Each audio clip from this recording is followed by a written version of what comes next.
A million things in my mind, and so I hope I can convey that in a in a reasonable fashion where it makes sense to everybody. But I guess to start off, I've got, everyone should have 4 printouts, and what I'd like to do is this one is going to be our main outline.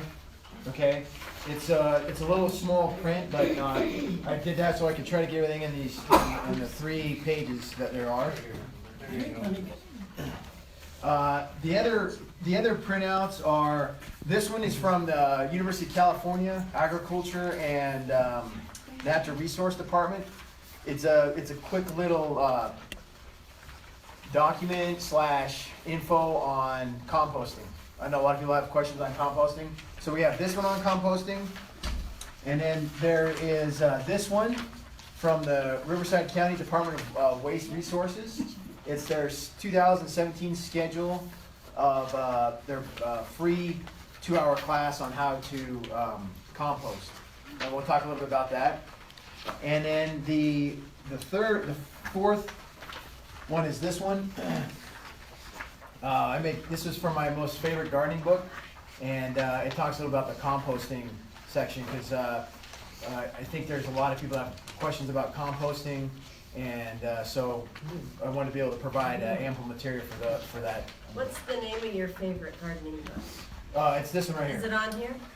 It's right here. I brought it so we can see. Okay. It's called Successful Home Gardening by E. Gordon Wells Jr. And the first time I read this, I felt like my grandfather was talking to me. It was the craziest thing. I'm like, whoa, you know. And everything just makes sense. It's very practical, and he's got a lot of illustrations in here. I checked it out on Amazon, and you can get it for like $6. So it's pretty cheap. But I meant to buy a bunch to give out tonight, but I totally forgot. I'm not gonna lie. So anyway, I'll give you 5 for that. yeah, thanks. But it's very very helpful. It's got everything from soil prep to composting to fertilization to tidbits about different crops and all that. So anyway, it's a great book. I refer to this all the time, and I've read it more than once. So okay, well let's get started then. So what I'd like to do as well is, if you have a question, just feel free to raise your hand, and we'll talk about it right, as it comes up. Okay.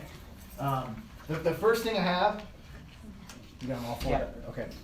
So the first thing I like is, you guys know Stephen Covey, one of his 7 habits is begin with the end in mind. So even with gardening, I know that sounds kind of crazy, but when you want to do gardening, I try to plan like a new area where I can rotate it every 3 years. And that's what this little thing is the basic rule is wait 3 years until you replant families in the same place. And the reason why that is because if you don't, you're going to get your plants aren't going to be successful. I get questions all the time. Hey, I grew tomatoes or I grew peppers in this area, and I planted the same area the following year, and nothing happened. And it's because of a lot of things, but one of the main things is soil-borne disease that creeps in through the plants, and so it's just a basic rule of thumb to rotate. So in other words, if you've got like 3 plots, okay, or 3 boxes, or 3, what are those ceramic pots called? Ceramic pot. Planter? Ceramic pot. Okay, ceramic pot. Whatever you have, okay, whatever it is. Okay, so here's year 1, year 2, and year 3.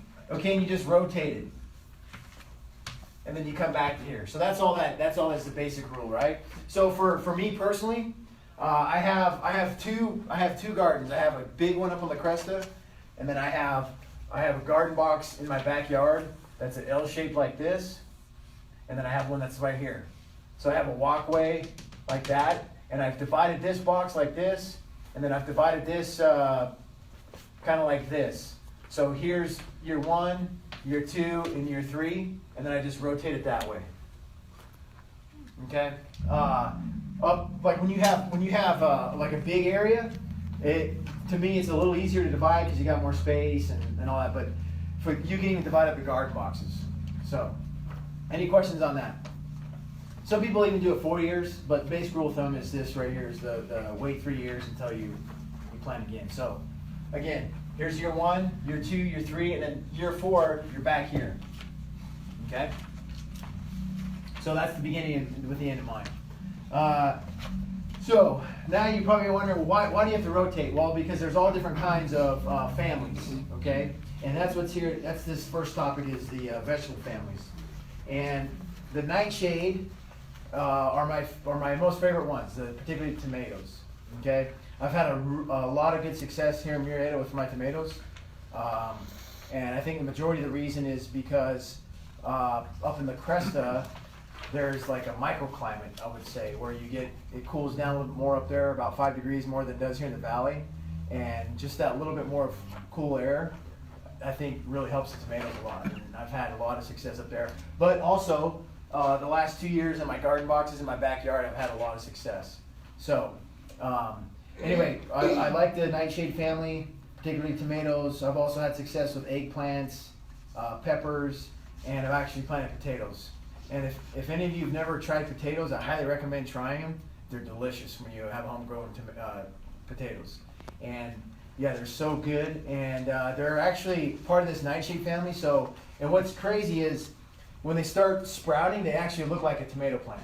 It's really weird. So, anyway, to get those potato seeds, it's just on the end here, you'll see some of the resources of where you can call and just. What they'll do is they'll send you potatoes that are starting to grow shoots out of them, and you just dice them up and put them a spade deep. A spade is the shovel blade deep into the ground, and you just treat it like you would do the other plants, and you water it, and all of a sudden you have potatoes. It's pretty amazing.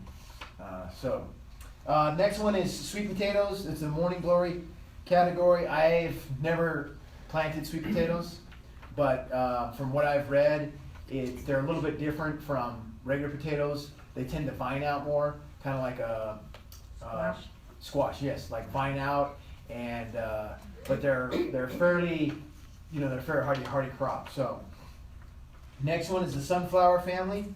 I have planted artichoke in my front yard. My wife wasn't too happy about it because it's like not the prettiest plant, right? But I told my wife the best thing about gardening is you can be like a mad scientist in that you just experiment to see what works and what doesn't work. And that's what I love about it is you get to try all different kinds of crazy stuff or whatever you want to do. And with the artichokes, that's kind of what I've done is trying to make it part of my landscape in my yard, but benefit from it. So I planted 4, and towards the end of the summer, they looked so awful, and I'm like, man, well, I don't know how to grow artichokes, that's for sure, And then all of a sudden, at 1st of January, we started getting all this rain, and I mean, these things just went, the plant just like almost doubled in size. I'm like, whoa, what the heck? So, I would recommend planting artichokes, especially if you like artichokes, they're really good. And I think this year I'm going to expand, I'm going to do more. My 4 plants that I have, I'm going to try to double it, make it 8. In the backyard. No, I'm actually going to do the front. That's where I picked, and hopefully my wife will be okay with it. Make it a hedge. Or ask for forgiveness later type thing. Yeah, make it a hedge. Yes. Do they perennials or annuals? Do they die off every year? Yeah, and that's what I didn't know. That's what I didn't realize. Is you're supposed to cut them you're supposed to cut them. But they're perennials. Yeah. So you're supposed to. So if here's the ground, and they're like really crazy, right? And then when the crop's over, you just cut them down to the ground, and then they grow back again like a berry plant. So, and I had no idea because it was the first time I experimenting with artichokes, so it's like trial and error, see how this is going to work. And so I'm actually enjoying the artichoke. It's just, it's not like these fruits and vegetables here. You don't get a harvest right away. You got to wait. I had one tiny one last year that was like this tiny, but yeah. But this year I'm expecting a bigger crop. So I'm pretty excited. Also from the sunflower. Oh, I'm sorry. Did you have a question in the back? Did you have a question? No, I didn't. Okay, all right. Sorry. I thought I was there. Well, since you asked, when you trim those, you just want to snip them, Yeah. run over it with a lawnmower, You weed can whacker? either one. Doesn't matter. Doesn't matter. Yeah. Yeah, and they'll look like so desolate, and then all of a sudden it's really weird. So, All right, the other category in the sunflower family, lettuce. Okay, if you've never grown homemade lettuce or never grown lettuce before, it's delicious. I recommend the romaine lettuce. That's my favorite. There's also a variety called red sales. It's got a red tint to the leaves. That's really good as well, and they're easy to grow. So, and then some people don't like the really dark green lettuce, but to me that's the most flavor. You know, my kids like the what's the plain lettuce that's Kale? Iceberg. iceberg? Thank you, iceberg. Yeah, the iceberg lettuce. It's like, you know, it's just not good to me, so I don't even plant it. Okay, moving on. Onions. Okay, so onions right now is when you want to plant the transplants. Okay, right now is when you want to plant the transplants. The ideal situation for onions is to plant them by seed in the fall, like around October 15th. So if you were a farmer, you would have planted your onion crop back in October, and you would have been, you're gonna have a busterous crop with all this rain. I mean, you wouldn't have to hardly ever water because all the rain we had.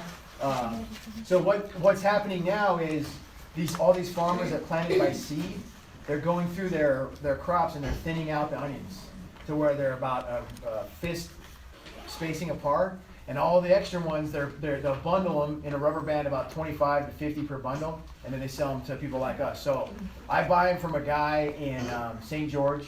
It's called Kirkland Fence, and I just call him up and I said, hey, I need 400 onions.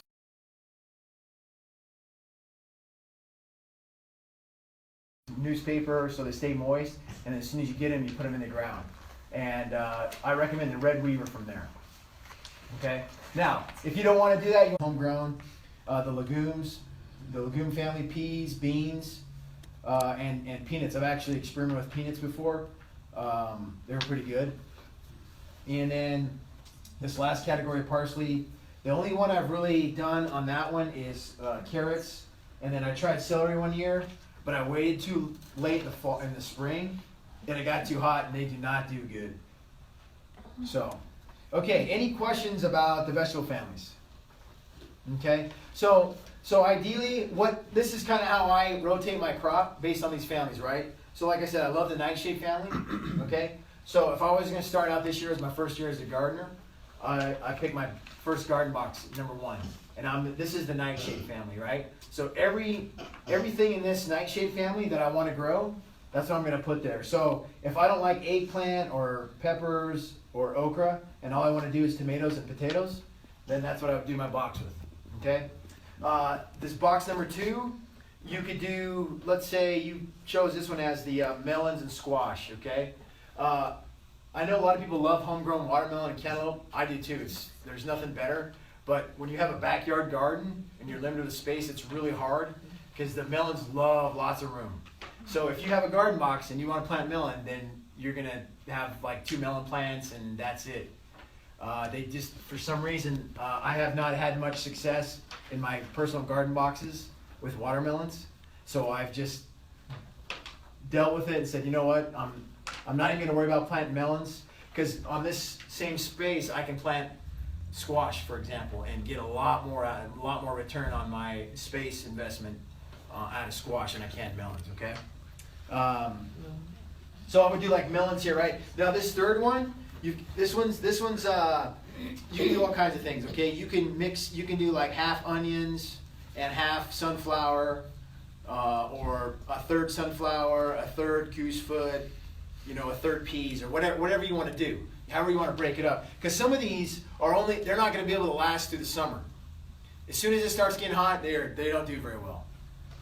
Okay? Whereas like the tomatoes and nightshade, those are summer crops. Okay, so let's get to topic number 2, the best time to plant or transplant your garden. So here we got seeds, and these are called transplants. Okay, so tonight I want everyone to take, if there's enough, you can take one of each home, and I'd like you to plant it. My challenge to you would be to plant it by Saturday. Okay, that's the goal. But I have squash, broccoli, Armenian cucumber, which is my favorite, tomatoes, and cabbage. Okay.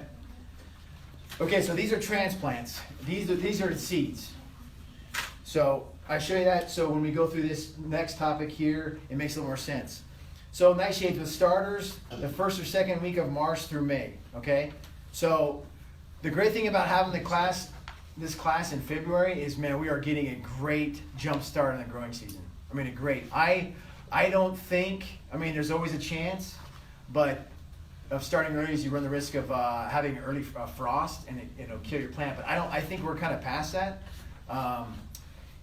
Up in La Cresta and Tanaja, if you're up there, I would wait. I've seen frost up till like April 2nd. So up in La Cresta, I always wait till mid-April to plant all my stuff just to be safe. There's a guy up there who he always pushes the envelope, and he'll plant like 1st of March, and he'll have stuff die on him because there's a late frost up there, and he has to replant. So, but for us in the valley here, I feel pretty good about getting a jump start now and planting this stuff. Okay, so with starters, the first week of March through May. Now, the reason why it's so important to start with nightshades as a starter as opposed to seed, because by seed they take a long time.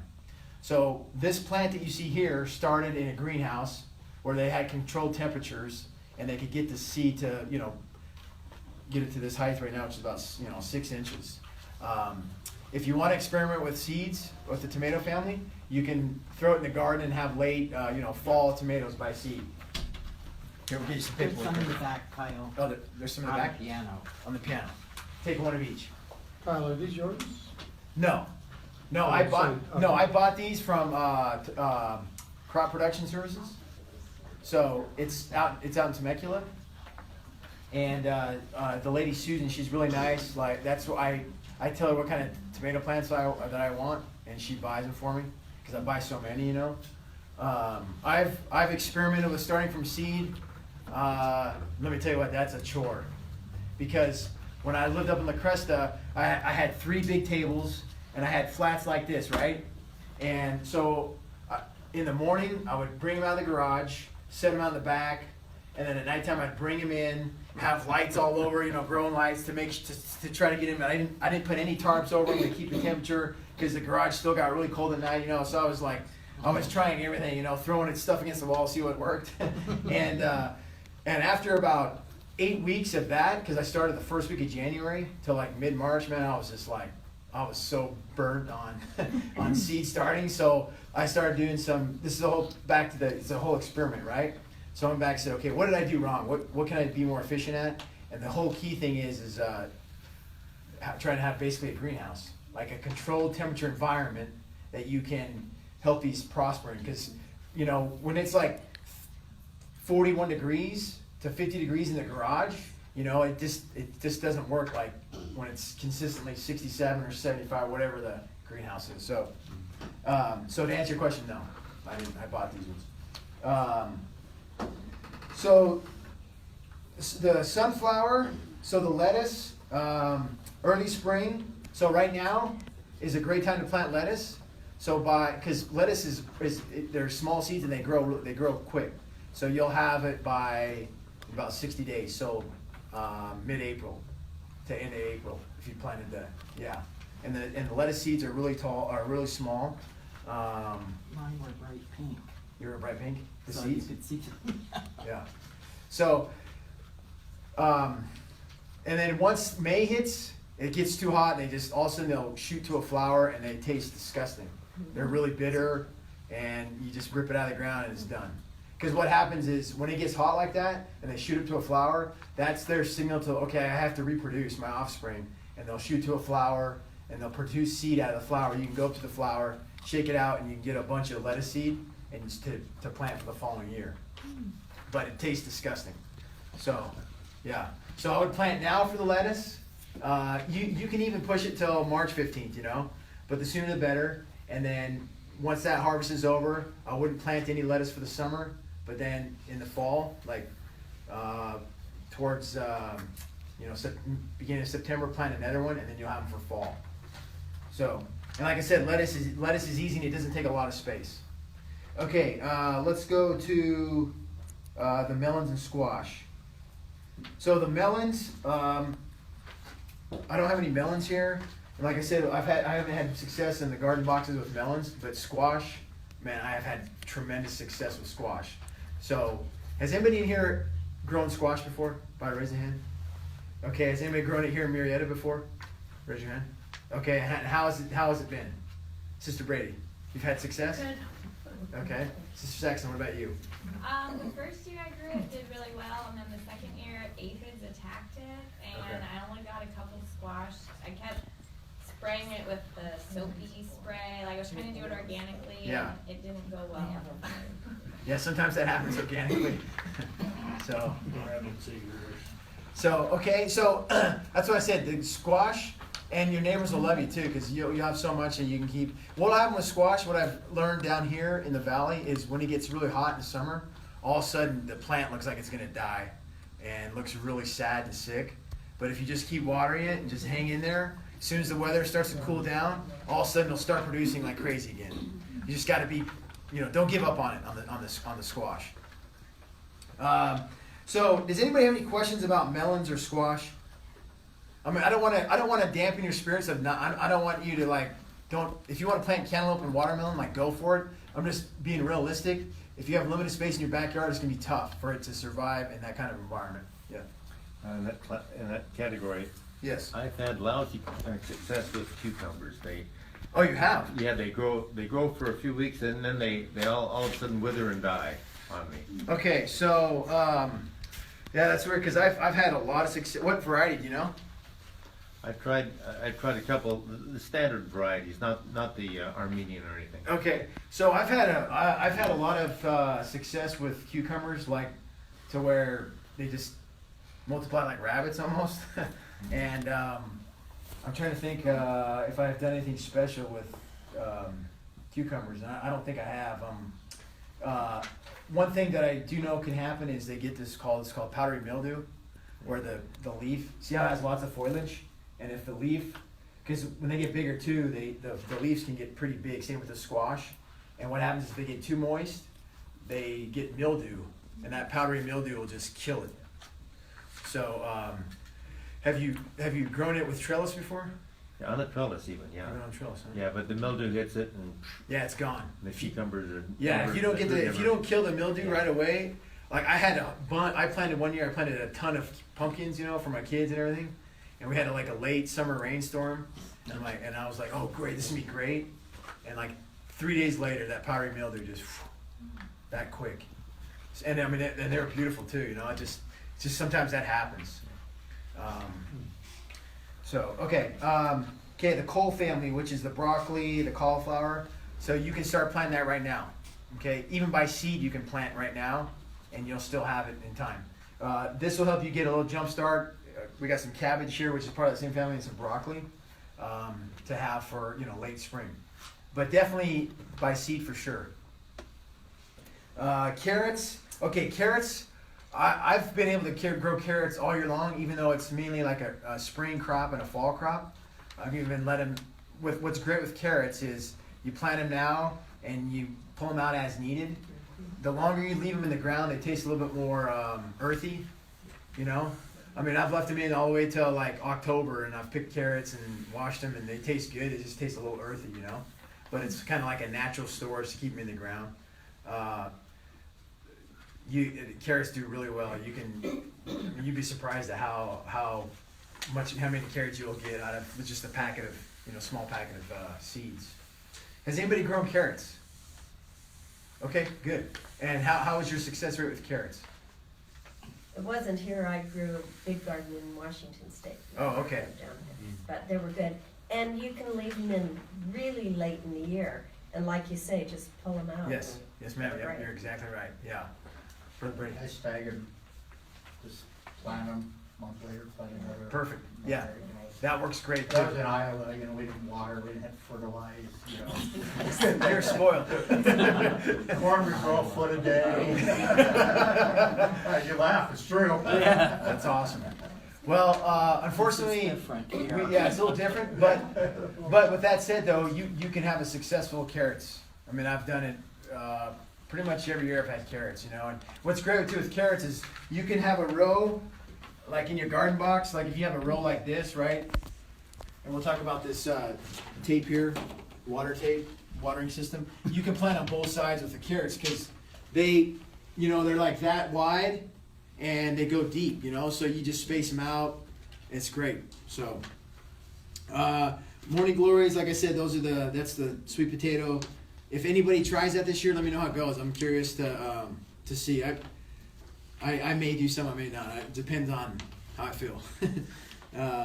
Onions, we talked about onions. The goosefoot. Okay, goosefoot, I love beets.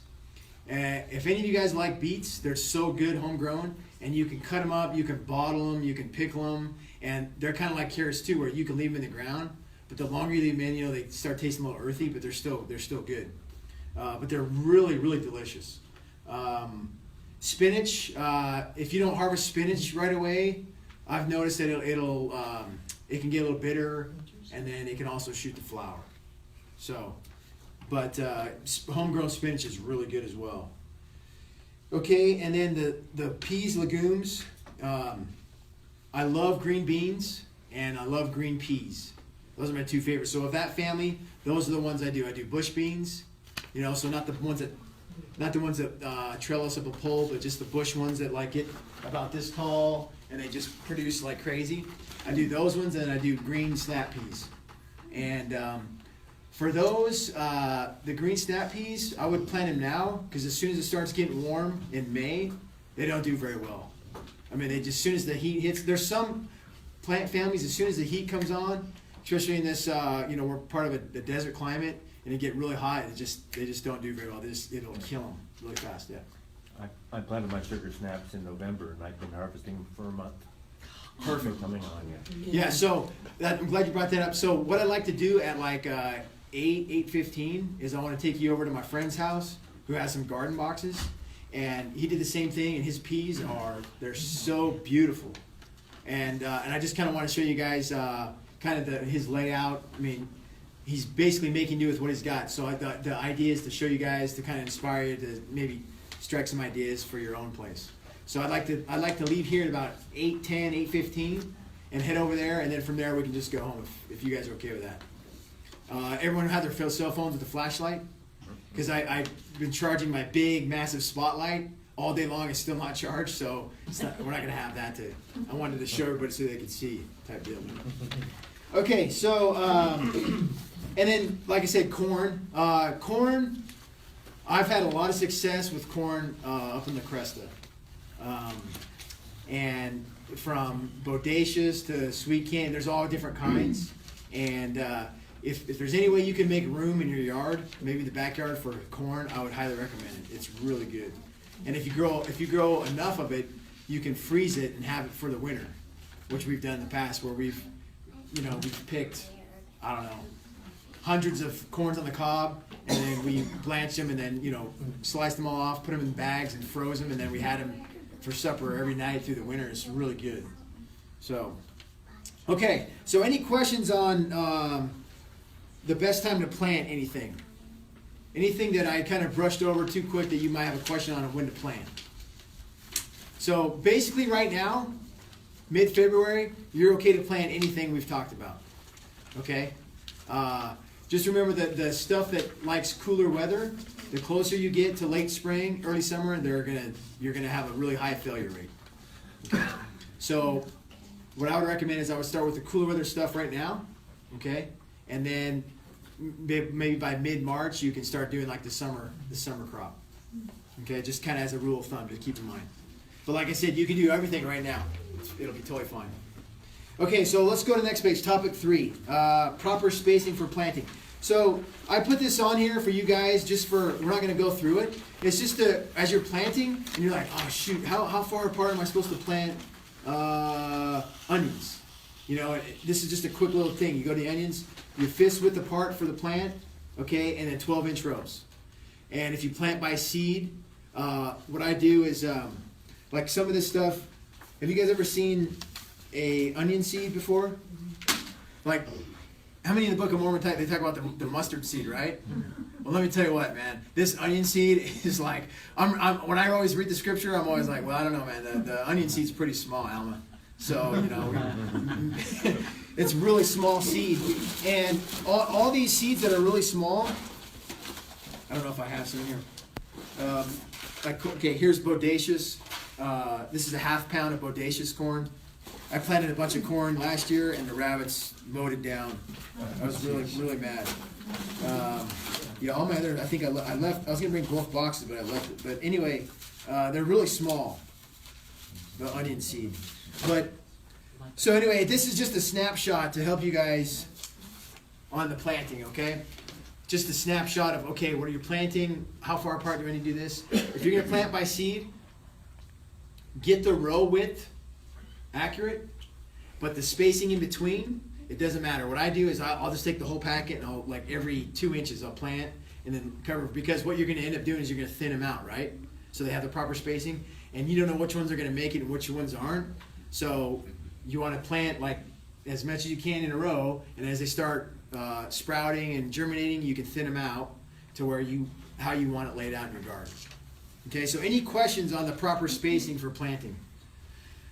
Let me ask you a question. Has anybody planted a garden in this room as big as this room? Okay, so, yeah, you've told me, yeah. So, okay, so we've had a few. In a space like this, this is where you can do a lot of damage. It's great, you know. But we got to be realistic, right? For most of us, we live in tract housing in Murrieta, and that's totally fine. So our goal is to utilize as much space as we can in our yards, okay? So if that means like I have a strip of side on my house that's like 2 feet wide but like 50 feet long, that's perfect, man. You can do a lot of good stuff on that, okay?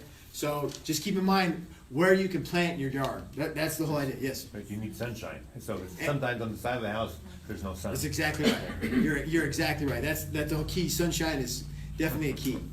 So, okay, let's move on. So watering this. So we've been in kind of a drought the last 5 years, 6 years, however many years you want to say it is. I've reverted to this tubing tape here, okay? And this, I put this together so you could go to Home Depot and put it together yourself. It's really easy, right? So this is the mainline tubing. It's a 1/2 inch, okay? Like if your water spigot's right here, they have connectors that just attach onto the end of this tubing, and you tie it into your hose, okay? And then this is, I use the mainline tubing. What that means is this is your channel for the main water to get to the garden. So like if you have a water spigot that's like over there, but your garden box is way over there, like I would run a hose to as far as you can, and then from the hose you can connect onto this. And there's different attachments. So like, and you can get this all at Home Depot, and it's pretty reasonably priced. So like this would be, like if you have 2 garden boxes, right? So this would be the coming out of the hose, and then right here there's attachments for this that you slap on there and run the water. And okay, here it is. So like this, right? See this? Okay. This is directly ties to the spigot on the house if you want, and then this just goes in like here, it's like a rabbit, or I cut that wrong, but and this just slides on there like this, right? So now you can channel water to wherever you want to go. Okay, so now I've got this hooked up like this to my garden box, and then from this main line here is I run this little, it's called micro tubing, okay? And I like this because this is cheap, and I can plug it into here, and if I have an area right here where I need to water, you know, a bunch of onions or whatever, I can cut this right here. And this cut's really easy. Just get a pair of scissors, and you know, or you can take a knife and you just cut it. You know, it doesn't have to be fancy. And then this comes off the end of this mainline tubing like this. So, you know, you can make it whatever length you want. Yes, ma'am. Probably a stupid question, but how do you connect the ground to the water? So yeah, that's a great Oh, question. good question. You have these little tiny connectors like this. I don't know if you can see that. You see that? So what happens is, I'll show you. So like, see this? This is where the water was letting out, but sometimes they clog, they break, right? So I just cut it, and so I didn't throw this away. But let me to answer your question. So here's this is I got T's here, but so what this is a T, right? Oh, this one's over. So the way it works is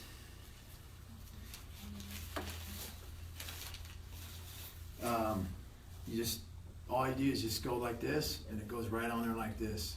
And you'd be amazed at the pressure that is still, that you get from these little micro tubings to water. Okay, so it goes like this, and then the way this works is, it's the same thing at Home Depot. You just take this little hole puncher, and you punch a hole in the side, just like that.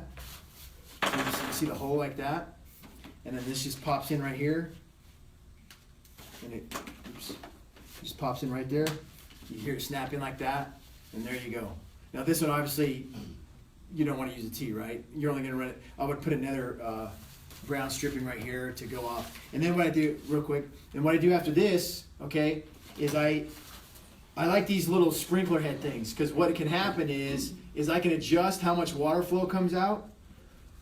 If I don't want that much, if I want a lot, right? And it covers more of an area on a box or whatever. And this is great too, because see that this hooks up right here, right like that, and just slides right on there, and boom. So I'm telling you, I kind of, when I was putting my garden box together, I was thinking, okay, what would make it easiest for anybody to do this? And because you can go online and order stuff from different companies, and I thought, okay, look, the easiest way for everyone to do this is to assemble it basically from Home Depot parts, right? And that's all this is you can go to Home Depot and you can buy this and that, and in like 15 minutes you got a water source for your garden, and anybody can do it. So that was the idea, okay? My garden that I have up in La Cresta, is because it's a lot bigger, I have a different watering system. It's the same idea, but it's different. I order from a company called Dripworks, because you can buy it in big rolls, and it's thinner than this. It's a whole different, it's what like commercial farmers use to grow, hundreds of acres to conserve water, or 50 acres, whatever. So, and I thought, that's just, that if I were to come to a class and like hear that, oh, I gotta go to like dripworks.com and I gotta get this and that, it's too discouraging, right? Like I want to try to make it I want to be able to like, where, okay, I'm so excited, I'm going to wake up at 6 a.m. in the morning, I'm going to be waiting at a Home Depot store, and I'm going to go in there, I'm going to get this and that, right? That was kind of the idea. So, all this stuff you can get at Home Depot. You get the hole puncher, the mainline tubing, yes. What is is it just called a tubing hole puncher, or what's it called? Yeah. Okay. Yep, you got it. The plumbing guy will know what I'm saying. Yes, he'll know exactly what you're saying. Yeah, and if you want to, after, well, you guys can come take a picture with your phone on some of the stuff, but these, I have a love-hate relationship with these, because they tend to, like, if I get the pressure too high, it'll blow this top off, so then I gotta cut it and redo it. But for the most part, they work really good, and they cover a lot of area, okay? So, and they're, like I said, they're pretty reasonably, it's fairly cheap.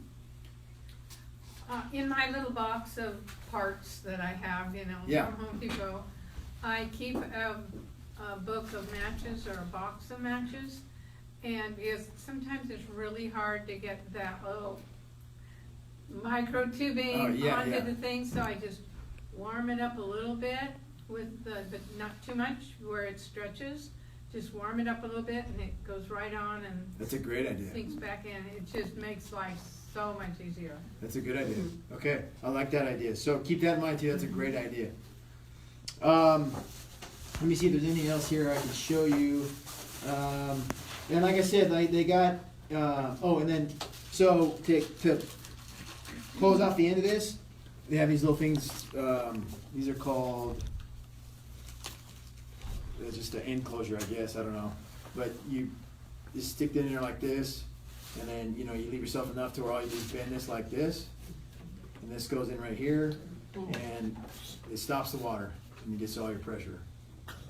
Yeah, it's really easy. So on my garden box, I have a screw at the end. I just drilled the top of the wooden box, and I snap, kind of put it right there so it keeps it straight, and so it works really good. Just out of curiosity, does anybody have different watering systems that they use that they like, that they might want to share with the class? How did you guys water your garden before? By hand? Yeah, so hand is like a hassle, right? You gotta get out there and you gotta fill up the watering jug for like 15 minutes, and then you gotta water over here, and then right? So the other idea is too is like, okay, in the summertime, who in here doesn't leave Marietta for like maybe 4 or 5 days, maybe a week sometimes, right? Everyone goes, family vacation, whatever. So the idea is you want to be able to go to your next door neighbor who's in 3rd grade and say, Billy, I'm going to pay you $10, okay? Here's what I want you to do, okay? At 8 o'clock, this day, okay? 8 o'clock. I need you to come over here, and I just need you to turn the hose on for 1 hour, okay? Make sure you set the timer or whatever it is, and it's really easy. They don't have to do anything. All you do is turn the main water source on, right? And so that's the idea too, is because everyone's going to leave in the summer for a week, and if you don't water in the middle of the summer in Marietta, I mean, you're going to come back and like stuff's going to look really wilted and possibly be dead because it can get so hot, So you want to try to hook up the water. Yeah, Brother Brady.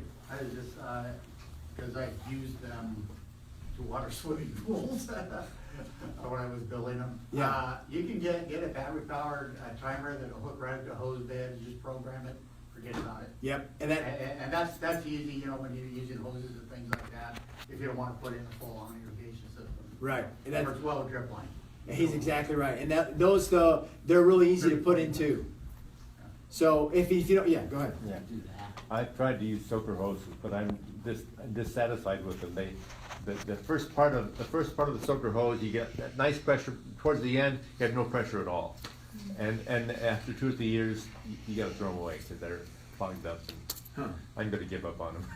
Yeah, I okay. like your method. Yeah, this like I'm saying, I have pressure all the way. So at my box here, my water source comes from the back of. So if this was the back of my house, I run a long hose, okay, from here all the way over to this.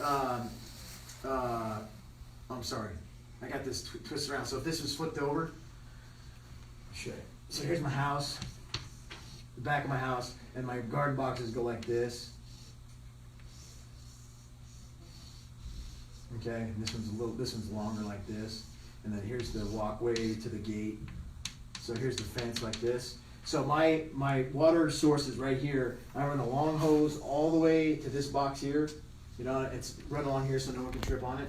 And when I hook it up to this, and I run that black tape all the way through here, and I have a splicer coming off here, I have so much pressure, it's unreal. So you will definitely not run into problems with pressure.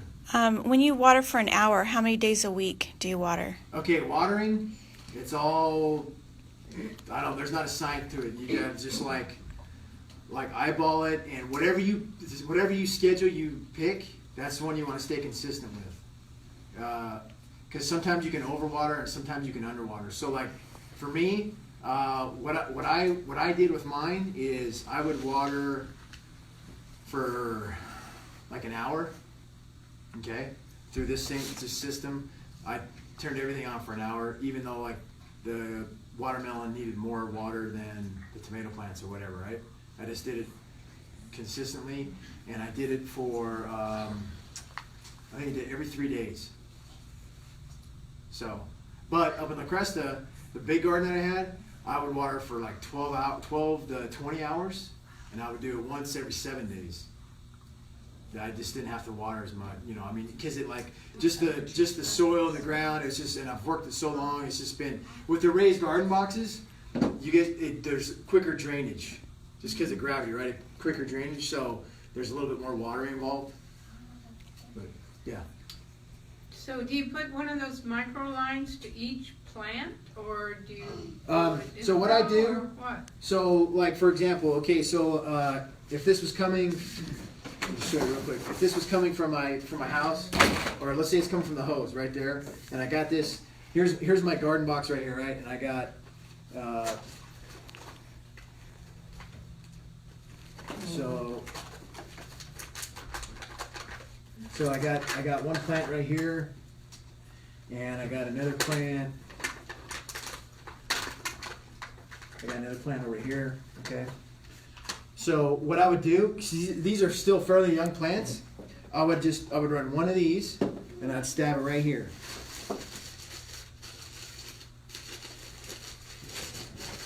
So I just stab it right here, like this, okay? And it would water. Now what's gonna happen though, is these plants are gonna start getting really big. So what then I would do is I would either, place it again to where it could get both these, or let's say one was blocking the other, I would just run another one for this plant here. So that's the furrow right in there, so it's, With- water's gonna run along the front, or do you make a furrow? I don't even make a furrow with this. No, No furrows at all in any of the garden? not in the garden boxes.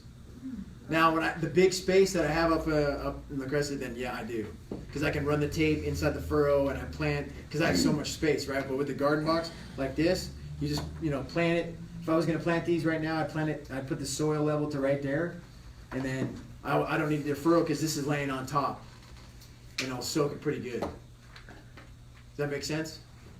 Okay. Any other questions about the water? Does that give you hope that it's somewhat like doable? That's the goal, is it's somewhat doable, right? So if you have 50 plants, you have 50 little shoots of water going out. Yeah.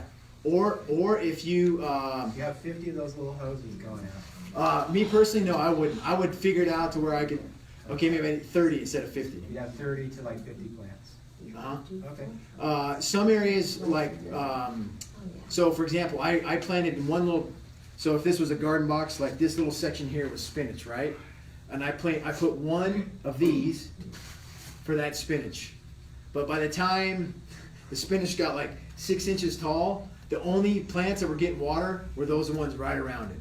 And I just was lazy and I didn't run another one. If I was not a lazy gardener that particular season, I would have ran another one, put it in the back, so the back ones would have gotten water. So on seed startings, you're good with like not very many of these. But as the plants get bigger, and you got to thin out, and they're going to take up more room, you got to like kind of position them. So what I'll do is, if I want this one for one plant, I'll stab it into the ground all the way right next to the plant, and it'll be dedicated to that one plant. What does the water look like when it's coming out of that? I've never seen one of those before. Is it a spray? Yeah. Like a little sprinkler? It's like a little tiny sprinkler, Just yeah. flood out. Yeah, so what you're gonna want to do, like on we're talking about on these on the cucumber and the melon family, the cucurbic family. If the foliage gets wet, they get powdery mildew. So on these ones, you're gonna want to put this closer into the ground. So like right here, I would stick it in right there, and then I would turn this down so the water doesn't go. It just kind of like more drizzles out.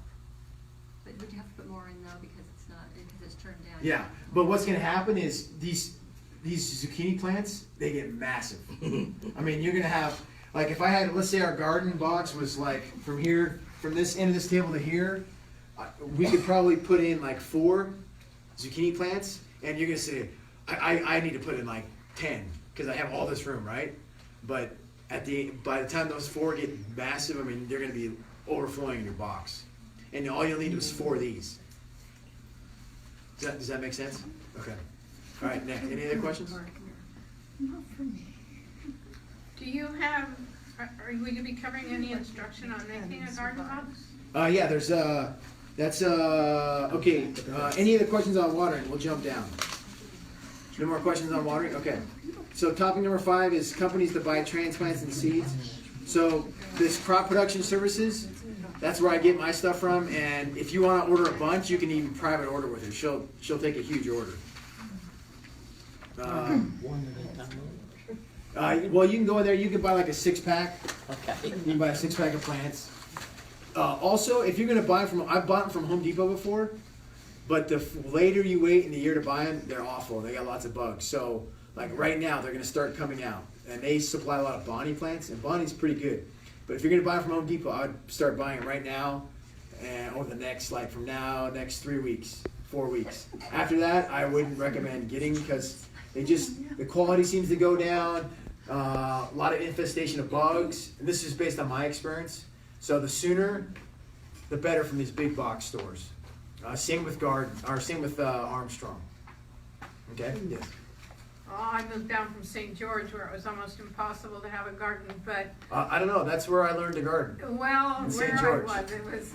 Oh, anyway, I got some. I'm not knocking you. I'm just saying. I'm sorry. I got some. I was there 12 years. It's like some years it depended on when it rained. Yeah. I guess. Costco had some giant tomato plants that were 3 feet tall, and they were so cheap. They were like $9 for 3 feet. Huh. It was cheaper than the teeny little ones at, Yeah.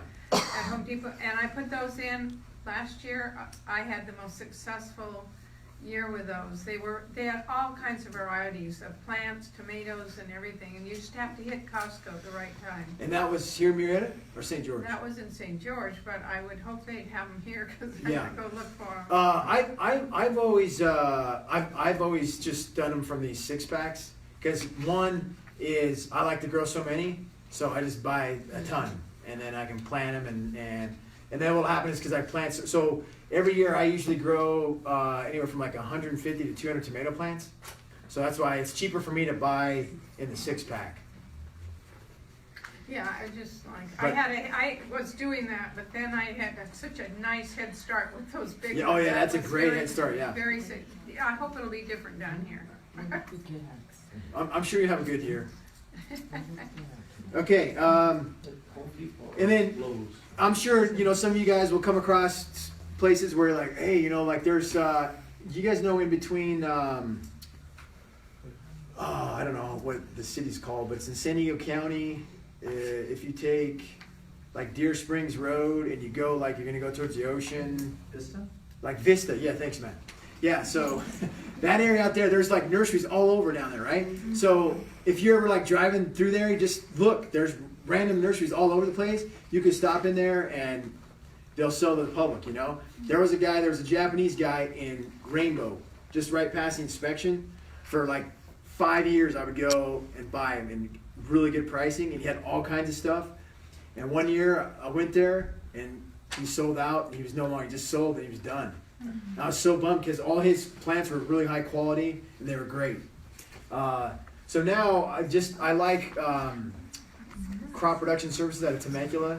Everything I've bought in there is pretty good. It comes directly from the grower, so I haven't had lots of problems with the bugs. So, and then the seed companies. My favorite seed company is the Rocky Ford, or in the Burl Seed Company in Rocky Ford, Colorado. They got all kinds of good seeds.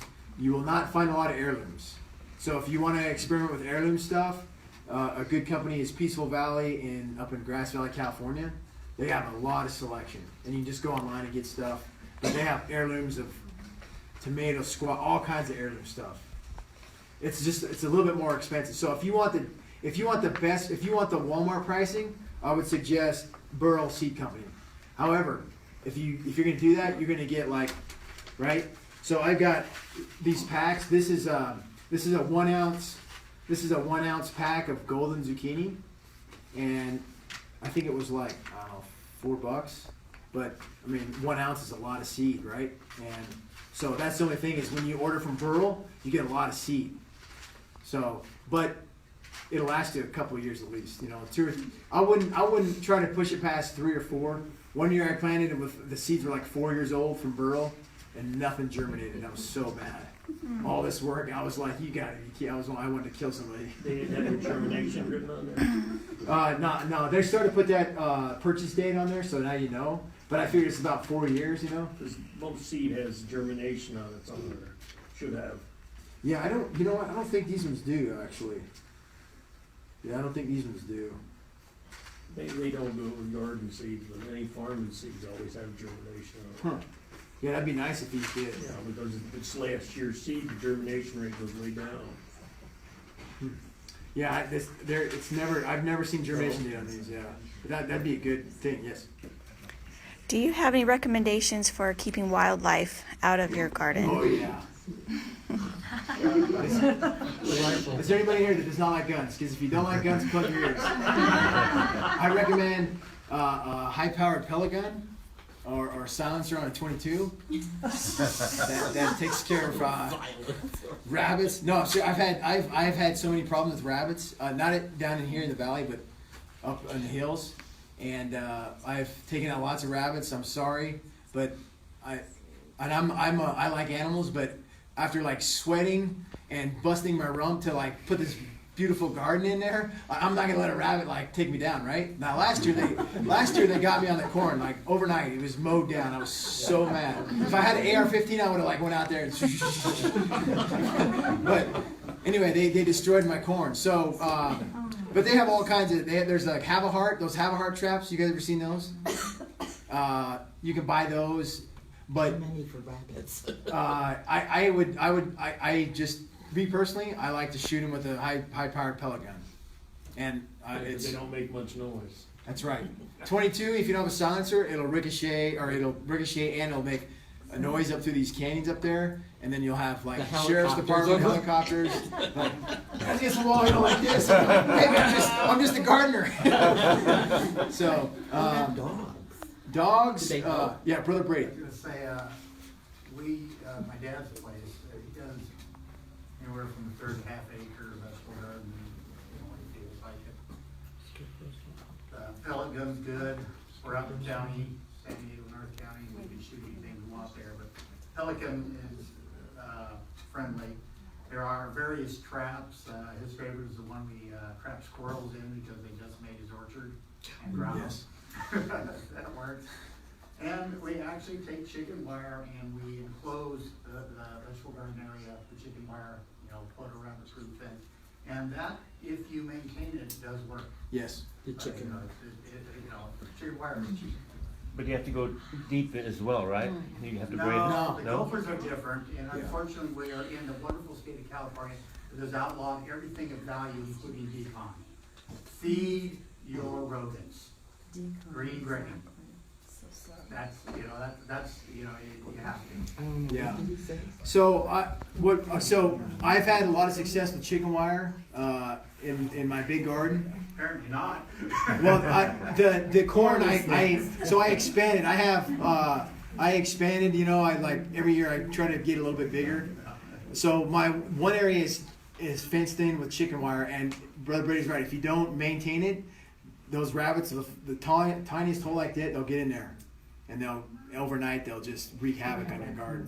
What about raccoons? We don't have raccoons here, do we? I haven't. I'm sure there might be a few. You have raccoons? Just once you get ears on that corn. We Yeah. put chicken wire around the whole backyard to keep out all the rabbits, but then something is climbing over the fence and picking like large tomatoes, carrying them around the yard with big bites out of them, leaving it weird places. Really, like picking strawberries and leaving them along the fence. Like Oh, a possum? Possum. Yeah, there's lots of possums around here. Absolutely. Yeah, lots of possums down here, and they get pretty big.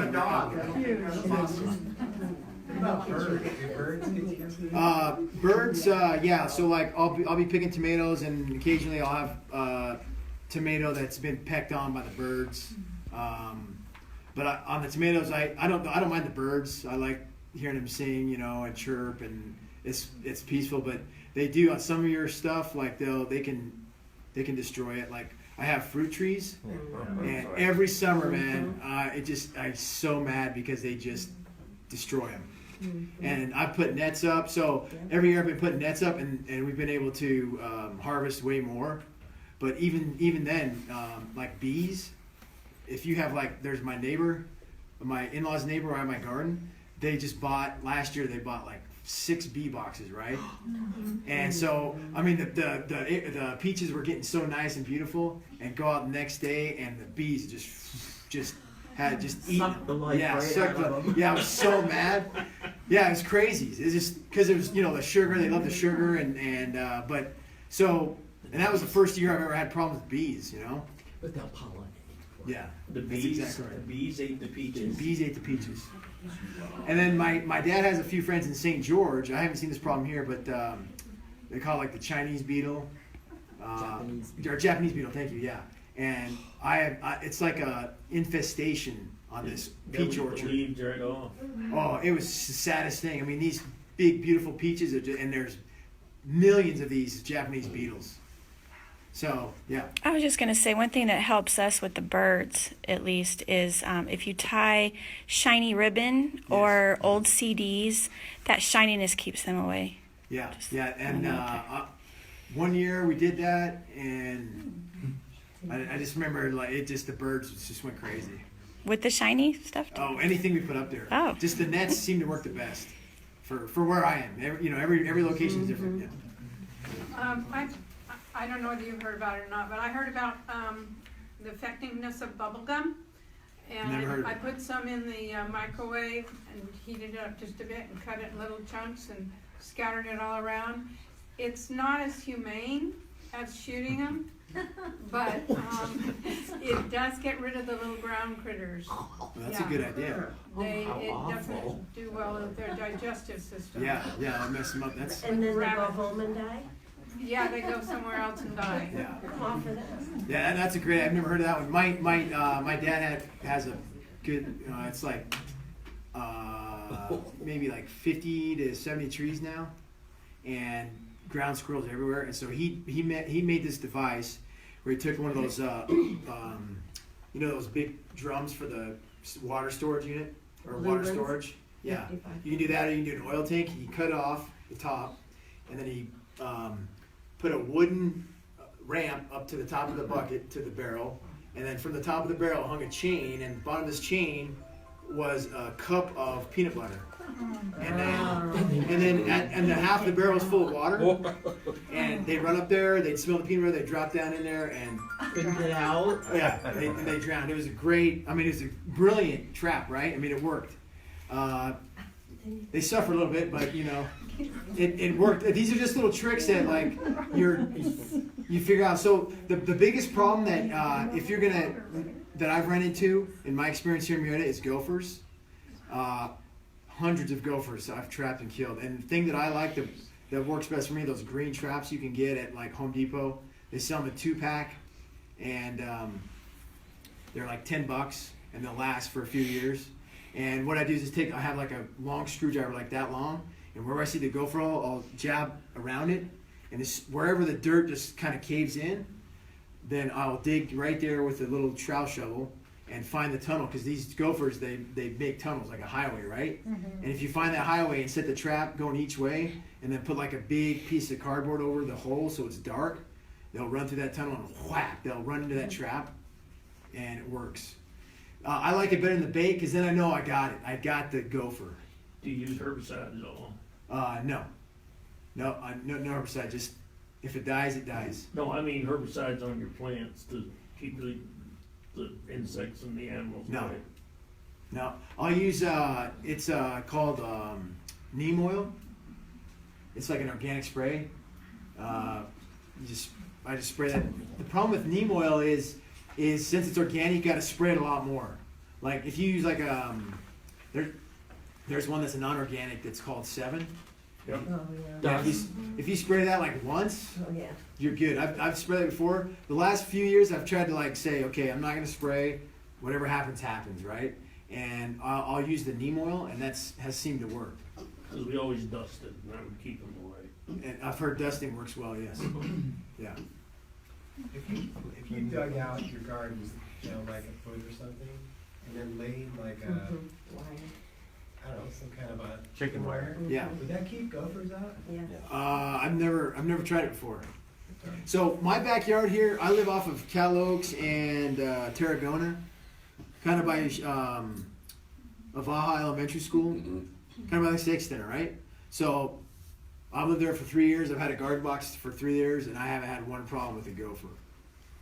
All my gopher problems have been up in those hills right up We've there. had problems with gophers right here, and right against the hills over here. Okay, so you're against the hill, right? Yeah. Okay, that's probably why you're having them. In the middle of town, they don't do so well. Yeah, where we live in the Las Brisas ward, I would be surprised if someone's having gopher problems. Would you, Brother Brady? No, I've never seen it, and I have dug pools all over this town, I've never seen, Yeah. really, but the second you get out, Yeah. Along the hills and up in the hills, yeah, you're gonna run. So I would get the green traps, and those work great. A lot of people, they'll use like poison and everything. I like the green traps because like I know if I got it. Kyle, have you ever tried gopher first?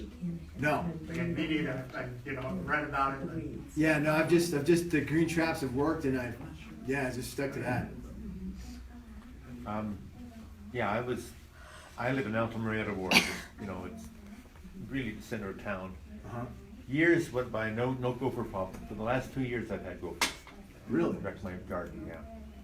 We've had lots of gophers over just behind Nutmeg Park on Kellogg. Oh, okay. In that area.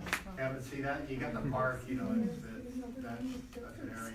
Yeah, I those green traps, man. I'll tell you, if you see where they burrow up out of the ground, and you just take a long screwdriver, and you want a long one, because some of them are deep, and you just prod around this, not in through their burrow hole, but just around it. You just keep doing it, and all of a sudden, it's like you hit butter, right? And you're like, oh, that's a jackpot. And then you just mark it there, and you start digging, and then you'll find that tunnel and clean it out, you know, because when you're digging, you kind of push dirt in there, and you just clean it out and set the traps in there, and it works. I've gotten a lot of them that way. What do you do for tomato worms? Oh, okay. Tomato worms? And you may have seen they're like giant green ones, right? Disgusting. What I love to do is when I catch one, I just pick it off the plant and I chuck it against the fence as hard as I can because I like to see them blow up. but if you don't find them, they'll in one night they'll eat your whole plant, right? So what I would do, I have never had a tomato worm up in the hills. I've not had one tomato worm. And down here every year in the valley, without fail, there's been a tomato worm. And so what you want to watch for is Black spots.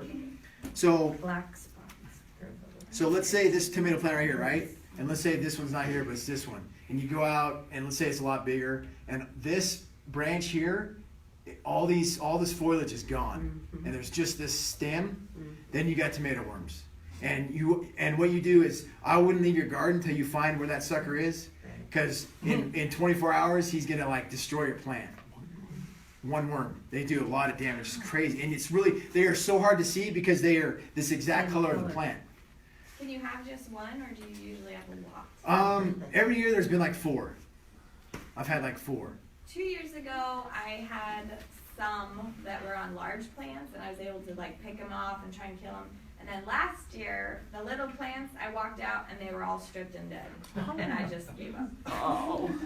Yeah, that's frustrating. It's like Yeah, that's why. Like as soon as the plants, like I haven't had any issues with them when they're this small. It's just when they get about like this tall. Yeah, then, like this small baby. I walked out one morning and they were all eaten. Yeah, that's frustrating. Yeah, I would just keep an eye on them because as soon as you find them, you want to pull them off the plant and like smash them. So. Seems like they like to go out in the morning. Yes. So I would go out early in the morning and harvest the bugs, the worms. Yeah, that's a good. And if you're gonna spray too, the recommended time to spray, whether it's organic or non-organic, is early in the morning or late at night. Because if you do it in the middle of the day and it gets hot, it'll burn your plant. Yeah. How often do you use neem oil?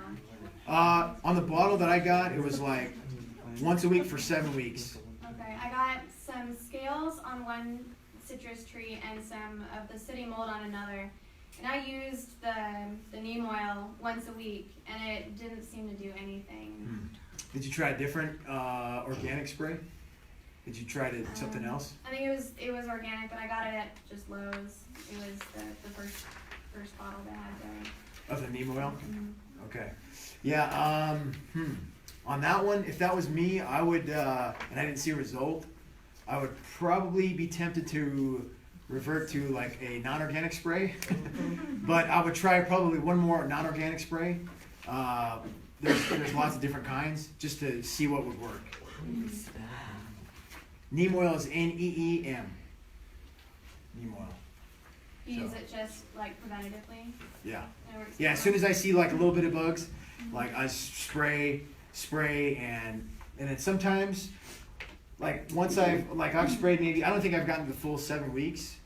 And once it starts going full, you know, like what'll happen is they'll do really good, and then towards like the end of summer, they start looking raggedy, and you'll see a lot more bugs, white flies. And I'm like, you know what? It's towards the end of the harvest. I'm just gonna let it go. But at the beginning, yes, a lot of preventative. Yeah. Does diatomaceous earth help? Oh, my dad says it's helped him, but I've never tried it. I've heard it helps, but I've never experimented. What's that? Diatomaceous earth. It's good for ants. Yeah, that's ants or snails. Okay. Chris Saltshaker just say snails grow well too. So. Or a pitch out in the middle of the street, out for turtle wells. Yes.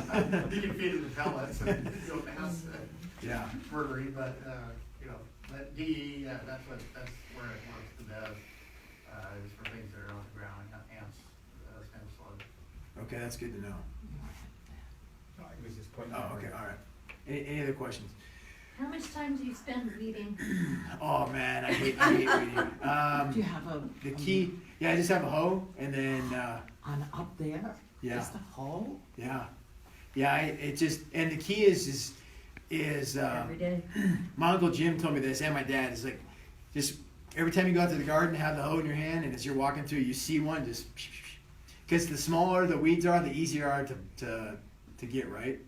And just maintain it. That's the easiest way is to stay on top of it. Because as soon as you get behind, it becomes a chore. And like sometimes those kind of chores are awful, and you want to just like take a blowtorch and like burn everything, right? So yeah, I just some people use Roundup, you know, because like I'm not going to spray my plant. I'm going to spray this weed by it. I've just manually done it. It's a good workout too. So. For the big garden, about a rototiller distance apart, right up the middle, Yes. down, once a week. That's a great and idea. hoe in between, you know, that'll do your. Yeah, that's a great idea If too. you got that type If of you have the ground, space, yeah. Because, you know, when I was younger, that's what we did. Yep, you're It seemed exactly to- right. seemed to work, do a little garden weasel for. Yeah, no, that's a great idea. Does someone have a question over here? No, okay. Okay, so topic 6 is the garden. We won't spend much time here because I want to take you guys over to the Olsons. That's where we're going to go. But this is how to build a garden box, okay? This is just a really basic 5x4 layout. It's a calculation. There's also a calculation to tell you how much cubic yards you need of dirt, of soil. And on this one, it's 1 cubic yard, okay? But you go there, you can just change out the numbers and figure it out. It's not too bad. And then on this last page, the soil. So the soil and composting, we can spend like 2 more hours on that. So on these 3 other handouts I gave you, if you'll read those, okay, this one is from the University of California Division, okay, of Agriculture. And it's this really basic composting. Nothing too fancy, but it just kind of gives you an idea. I thought it would be helpful for everyone to have it, okay? And then this one, I actually, there's some good information on this other one. It's a 1-page handout from the Riverside Waste Management. You guys see that one? So there's subsidized compost bins. If you're a resident of Riverside County, you just have to show them proof. So if you call them, and I haven't done it before, but if you call them and tell them, you know, proof of ID or whatever it is to show you're a resident of Riverside County, you'll get a discounted compost bin, $12 each, and 3 per household. So it's one of the ways, you know, help California go green or whatever. So if anyone tries that, I'm curious to know how it goes. I'm thinking about trying it. There's also, the county's also putting on composting classes. So on that printout, you'll see the schedule for whole 2017. Ours, they're not coming to Murrieta until September, which is a long way away. So if you're really interested in composting and you want to experiment with it, I would recommend going to the one at Lake Elsinore next Saturday. It's a 2-hour class, and I'm sure you'll learn something beneficial from it. Okay, and then let's see. Lastly, okay, so if you're gonna do a garden box, like I said, the soil. Man, I'd love to talk about soil, but we just run out of time. So read this, and then this composting will help you, and this one too with the soil. This one right here will help you too. Is there any place we can have our soil tested? Yeah, the county has a service. Is that up in Riverside then? You just have to call them. I've never done it before, but yeah, each county has basically like an ag division that will do all that stuff. Extension. Is it a cooperative extension? Yes. Here in California? Even in Riverside, yeah. Yes, okay. Yeah, Riverside, San Diego County. They give you a kit. They'll probably. They give you a kit to check the pH and so forth on the soil. Okay, perfect. There you go. Remind me your name again? Let's skip. Skip was a farmer from New York, so he's dealt a lot with the ag extension and all that stuff. So, and that is, I know in Utah they do that. I've never tried it here because I've felt like I've worked enough compost, manure. The extension will do anything for you. I mean, they'll answer any questions. And, Yes. you know. Yeah. So and it's free because it's it's for the taxpayer. U.S. government. Right. Okay, number 9, real quick, useful resources.